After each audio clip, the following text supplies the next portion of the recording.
డబ్బు సంపాదించడం నేర్చుకోవాలా? ఇండియాలోని అతిపెద్ద offline summit wealth expo April 4th and 5th హైదరాబాద్లోని శిల్పకళా వేదికలో 100+ సెషన్స్, టాప్ ట్రేడర్స్ ఇన్సైట్స్ మీకోసం. Seats limited. ఇప్పుడే రిజిస్టర్ అవ్వండి. బయోలో లింక్ క్లిక్ చేయండి లేదా కాల్ చేయండి.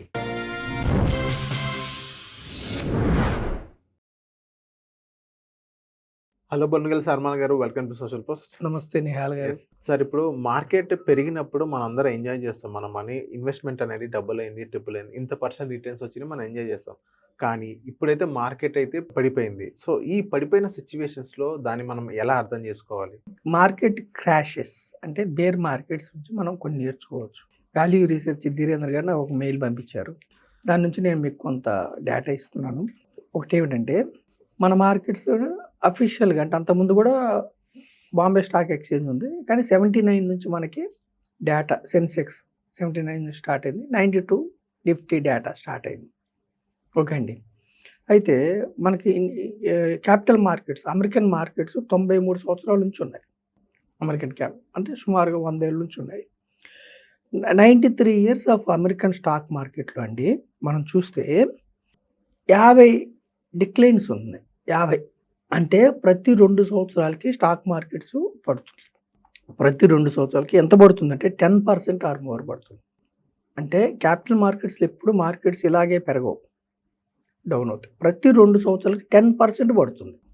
అంటే మీరు ₹1,00,000 పెడితే 10,000 లాస్ అవుతారు ప్రతి 2 సంవత్సరాలకు. రెండవది ఏమిటంటే, యావరేజ్గా చూస్తే మీరు ఎవరైతే ఇందులో ప్రతి అంటే 50 సార్లు మీకు 10% పైన పడింది అమెరికన్ మార్కెట్స్. తర్వాత 15 టైమ్స్ 15 సందర్భాల్లో 25% పడింది. ఓకే.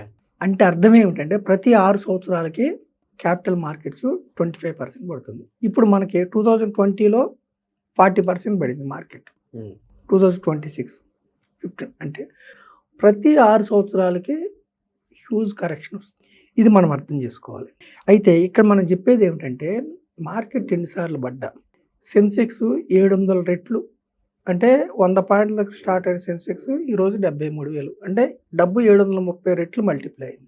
1000 పాయింట్ల దగ్గర స్టార్ట్ అయిన నిఫ్టీ ఈరోజు 23,000 అంటే ఎన్ని రెట్లు? 23 రెట్లు మల్టిప్లై అయింది. దీని నుంచి మనం నేర్చుకోవాల్సింది ఏమిటంటే, మన మార్కెట్స్లో కూడా, మన స్టాక్ మార్కెట్స్లో కూడా హర్షద్ మెహతా స్కామ్ అప్పుడు మార్కెట్ పడింది 92.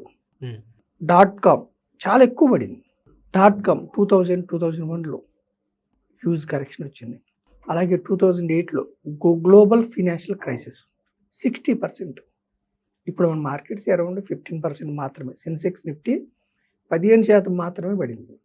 మనం బెంబేలు ఎత్తిపోతున్నాం. ఎందుకు బెంబేలు ఎత్తిపోతున్నాం అంటే, కోవిడ్ తర్వాత యూత్ ఎక్కువ స్టాక్ మార్కెట్లోకి వచ్చారు. వాళ్ళు కరెక్షన్ చూడలేదు. వాళ్ళు వచ్చిన తర్వాత 2024 నుంచి ఇప్పటి వరకు markets 2024 September all time high 86,000 Sensex చూసిన తర్వాత ఇప్పుడు కరెక్షన్కి గురవుతుంది. ఇది నేర్చుకుంటున్నారు వాళ్ళు ఇప్పుడే. అంటే స్టాక్ మార్కెట్స్లో, ఈక్విటీస్లో క్రాషెస్ నుంచి మనం అంటే ఎప్పుడు ఒకలాగా పెరగవు. సో 2008లో గ్లోబల్ ఫైనాన్షియల్ క్రైసిస్ చూసాం, 60% ఫాల్ అయింది. అలాగే 2020లో కోవిడ్, ఎకానమీ అంతా ఆగిపోయింది, 40% ఫాల్ అయింది. సో మనం ఏం చెప్తున్నామంటే, ఇన్హరెంట్ అంటే సహజ స్వభావమే స్టాక్ మార్కెట్స్లో కొన్ని రోజులు పడుతుంది, కొన్ని రోజులు పెరుగుతుంది. కానీ దీర్ఘకాలంలో క్యాపిటల్ మార్కెట్స్ ముందుకే వెళ్తాయి. అది ఐపీఓకి వచ్చినప్పుడు ఎవరైతే ఇన్వెస్ట్ చేశారో, అమెరికన్ స్టాక్ మార్కెట్స్లో కూడా ఎన్నో స్టాక్స్ ఐపీఓకి వచ్చినప్పుడు కొన్న స్టాక్స్ మల్టీ బ్యాగర్స్ అయినాయి. ఓకే. కొన్ని దెబ్బతింటాయి కూడా. సో అలాగే ఇండియన్ స్టాక్ మార్కెట్లో కూడా ఎన్నో స్టాక్స్ ఐపీఓకి వచ్చినప్పుడు కొన్నవి మల్టీ బ్యాగర్స్, 100 బ్యాగర్స్ అయినవి కూడా ఉన్నాయి. కానీ ఎన్నో జీరో కూడా అవుతాయి. అందుకే మనం ఇక్కడ మార్కెట్స్ అని ఏం చెప్తామంటే, బ్రాడర్ మార్కెట్స్. మనం మార్కెట్ అనే ఉద్దేశం ప్రజలు అర్థం చేసుకోవాల్సింది Sensex, Nifty 250, Nifty 500, top 500 companies.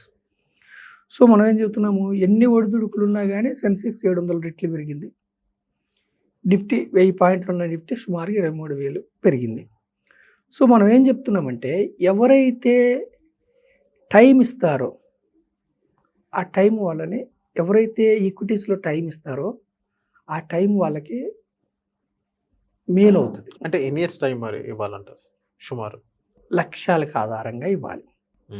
కనీసం more than 7 years. More than 7 years. Large caps అయితే more than 5 years. Multi asset funds అయితే అవి కూడా అంతే, మోర్ దాన్ 5 ఇయర్స్. అంటే సెన్సెక్స్లో రోల్ బ్యాక్ రిటర్న్స్ అంటే ఏమిటంటే అండి, ఏ సంవత్సరంలోనే మీరు ఇన్వెస్ట్ చేయండి, మళ్ళీ ఇప్పుడు 10 ఏళ్ళు రోల్ బ్యాక్ రిటర్న్స్ చూస్తే 10 ఇయర్స్ సెన్సెక్స్లో నెగిటివ్ రిటర్న్స్ లేవు. అంటే 79లో పెట్టారు, 89లో మీరు రిటర్న్ ఎంత వచ్చింది చూసుకుంటే దేర్ ఇస్ నో నెగిటివ్. 85లో పెట్టారు, 95లో చూసుకుంటే నెగిటివ్ రిటర్న్ లేదు. 2010లో పెట్టారు, 2000 అంటే రోల్ బ్యాక్ రిటర్న్స్ ఏ సంవత్సరం అన్నా మీరు పెట్టండి, there is no negative returns if you stay for 10 years. అదే 7 ఇయర్స్ 5 ఇయర్స్ ఉంటే కొన్ని సందర్భాల్లో మీకు నెగిటివ్ రిటర్న్స్ ఉన్నాయి కరెక్షన్ గురైనప్పుడు. అప్పుడు ఏం చేయాలి, వెయిట్ చేయాలి. సో మనం ఏం చెప్తున్నామంటే ఇక్కడ ఈ క్రాషెస్ వల్ల, ఇప్పుడు మన యుద్ధం వల్ల మన మార్కెట్స్ డౌన్ అయినాయండి. 2 రకాల ఇన్వెస్టర్స్ ఉన్నారు ఇక్కడ. ఫస్ట్ రకమైన ఇన్వెస్టర్స్ ఎవరంటే కొత్త వాళ్ళు, అంటే ఇంతకుముందు క్రాష్ చూడలేదు, వాళ్ళు ఈ క్రాష్ని చూసి నేర్చుకోవాలి. ఏమి నేర్చుకోవాలంటే మార్కెట్స్ డౌన్ అవుతాయి, మళ్ళీ పెరుగుతాయి, అవి నేర్చుకుంటారు వాళ్ళు. రెండో రకం ఇన్వెస్టర్స్ ఎవరంటే వీళ్ళు ఆల్రెడీ కరెక్షన్ చూసి ఉన్నారు, కోవిడ్ కరెక్షన్ చూశారు వీళ్ళు. అంటే ఎవరైతే 10 సంవత్సరాల నుంచి ఇన్వెస్ట్ చేస్తున్నారు, లేదంటే 20 సంవత్సరాల నుంచి ఇన్వెస్ట్ చేస్తున్నారు అనుకోండి, వీళ్ళు గ్లోబల్ ఫినాన్షియల్ క్రైసిస్ చూశారు, టెక్ బబుల్ చూశారు 30 ఏళ్ళ నుంచి చూస్తే, లేదంటే హర్షద్ మెహతా స్కామ్, కేతన్ పరేఖ్ స్కామ్ చూసిన వాళ్ళు ఉన్నారు. వీళ్ళకేం భయం లేదు. ఓకేనండి.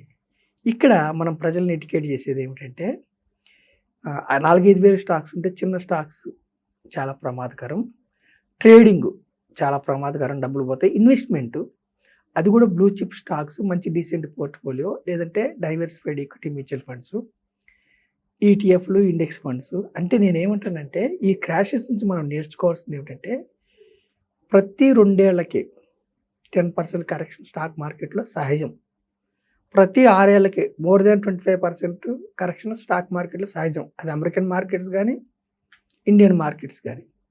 కానీ మీరు కరెక్షన్ వస్తుందని దూరంగా ఉంటే మీకు ఈక్విటీ రిటర్న్స్ అంటే బిఎస్సి సెన్సెక్స్ 700 రెట్లు, నిఫ్టీ 23 రెట్లు, ఈ మల్టిప్లికేషన్ని మీరు అందుకోలేరు, రిస్క్ ఉంటుంది షార్ట్ పీరియడ్లో. మీ దగ్గర ఇప్పుడు హైలో పెట్టారు, 84-85 వేలు సెన్సెక్స్ ఉన్నప్పుడు పెట్టారు డబ్బు లేదా, you have to wait. Nifty last 20 ఇయర్స్లో బెస్ట్ 22 డేస్ రిటర్న్స్లో ఉన్న వాళ్ళకే 13% రిటర్న్స్ వచ్చినాయి. అంటే అన్ని రోజులు మార్కెట్లో మీరు ఉండాలి, టైం ఇవ్వాలి, టైమింగ్ చేయొద్దు. మీరు బయటకు వచ్చేసి మళ్ళీ లోలో ఎంటర్ అవుదాం కాదు, దీర్ఘకాలం ఉంటే మీకు రిటర్న్ వస్తుంది. షార్ట్ పీరియడ్ మీరు భయపడి ఎగ్జిట్ అయిపోతే, అందుకని మనము ఏం చెప్తున్నామంటే ఎగ్జిట్ అయిపోతే మీకు లాస్ వస్తుంది. అందుకని మనం ఏం చెప్తున్నామంటే గోల్స్, యూత్ ఉన్నారు, మీరున్నారు, ఒక 20-25 ఇయర్స్లో డబ్బు మల్టిప్లై చేసుకోదలుచుకోవాలి. అప్పుడు మీరు ఓకే మీ గోల్ చేరుకున్న తర్వాత సేఫర్ ఇన్వెస్ట్మెంట్స్ కూడా మళ్ళీ అంటే ఎఫ్డి వైపు కానీ, బాండ్స్ వైపు కానీ, లిక్విడ్ ఫండ్స్ వైపు కానీ మార్చుకోండి. ఓకే అందుకే గోల్స్కి అసైన్ చేసుకునేది, ఎందుకంటే ఈ షార్ట్ పీరియడ్ నాయిస్ మీకు మేలు అవుతుంది. ఎంత డౌన్ అవుతుందంటే ఎవ్వరు కూడా పూర్తి లోలో స్టాక్ మార్కెట్ని పట్టుకోలేరు, ఎవ్వరు కూడా పూర్తి హైలో అమ్మలేరు. సో ఇది మంచి ఆపర్చునిటీ. మీకు ఈ క్రాషెస్ నుంచి మీరు నేర్చుకోండి. మనకి మ్యాక్రో ఎకనామిక్స్ పరంగా ఏమి ఇబ్బందులు లేవు. మనకి రూపీ డిప్రిసియేషన్ అయినా కానీ, కరెంట్ అకౌంట్ డెఫిషియన్సీ వల్ల కావచ్చు, క్యాపిటల్ అవుట్ఫ్లోస్ అంటే ఎఫ్ఐఎల్ సెల్ చేయడం వల్ల కానీ, రూపీ డిప్రిసియేషన్ అయినా కానీ $700 బిలియన్ రిజర్వ్స్ మన దగ్గర ఉన్నాయి. మ్యాక్రో ఎకనామిక్స్ చక్కగా ఉంది. దీర్ఘకాలంలో మార్కెట్స్ ముందుకు వెళ్తే ఇది ఒక మీకు గోల్డెన్ ఆపర్చునిటీ. మొత్తం డబ్బుని ఇదే టైంలో కుమ్మరించకుండా స్టాగర్డ్ వేలో మీరు పెడితే నెక్స్ట్ మీకు మళ్ళీ ర్యాలీ రాబోతుంది. అప్పుడు మీరు మంచి రిటర్న్ సంపాదించుకునే అవకాశం మన ఇండియన్ స్టాక్ మార్కెట్లో ఉంది. 6% పైన జీడిపితో గ్రో అవుతుంది. కాబట్టి it is good opportunity for investors. Okay ట్రేడర్స్కి హై రిస్క్ ఉంటుంది, డబ్బులు పోగొట్టుకుంటారు. ట్రేడింగ్ని నేను డిస్కరేజ్ చేస్తున్నాను. Okay so thank you sir మా social post. Thank you Nihal గారు.